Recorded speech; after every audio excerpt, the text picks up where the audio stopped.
भगवान ने जो लीला की है वो सब मैं अपनी बुद्धि के अनुसार तुमको सुनाऊंगा। भरद्वाज सुनी शंकर वाणी, सकुच सप्रेम उमा मुस्कानी। लगे बहुरी बरनय ब्रस के तू, सोय अवतार भयउ जहि हेतु।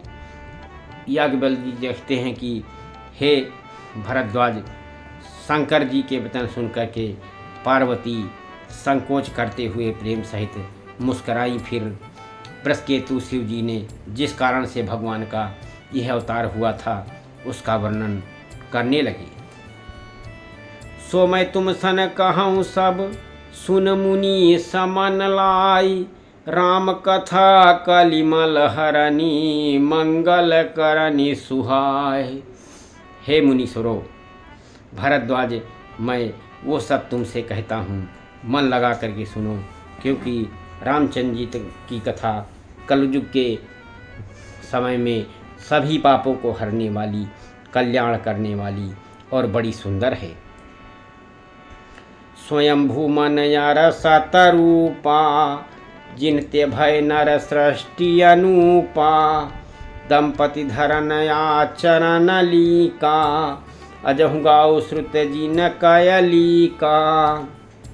स्वयंभू मन और उनकी पत्नी शतरूपा, जिनसे मनुष्यों की यह अनुपम सृष्टि हुई है, और इन दोनों पति पत्नी के धर्म और आचरण बहुत अच्छे थे।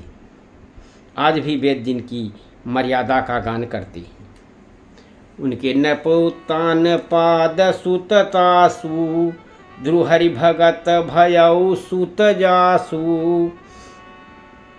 लघुसुत नाम प्रिय व्रत ताही, वेद पुराण प्रशंसा ही जाही।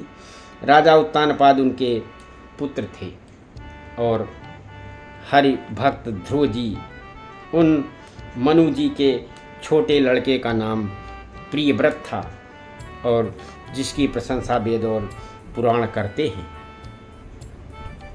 देवहूत पुनिता सुकुमारी, जो मुनि कर दम कय प्रिय नारी। आदिदेव प्रभु दीन दयाला, जठर धर्यो जहि कपिल कृपाला। पुनः देवहूति उनकी कन्या थी, जो करदम मुनि की प्यारी पत्नी हुई, और जिन्होंने आदिदेव दीनों पर दया करने वाले समर्थ था कृपालु भगवान कपिल को गर्भ में धारण किया था।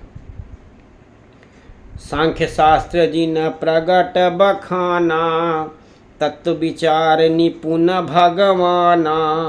तहि मन राज की न बहु काला, प्रभु आयस सब विधि प्रतिपाला। तत्वों का विचार करने से अत्यंत निपुण जिन कपिल भगवान ने सांख्य शास्त्र का प्रचार किया था, और प्रकट रूप से उन्होंने वर्णन किया। उन स्वयंभू मनु जी ने बहुत समय तक राज्य किया और सब प्रकार से भगवान की आज्ञा रूप शास्त्रों की मर्यादा का पालन भी किया। होय न विषय विराग भवन, बसत भा चौथपन। हृदय बहुत दुख लाग, जन्म गयऊँ हरि भगत बिनु। घर में रहते रहते बुढ़ापा आ गया, परंतु विषयों से वैराग्य नहीं होता। इस बात को सोच करके उनके मन में बहुत दुख हुआ।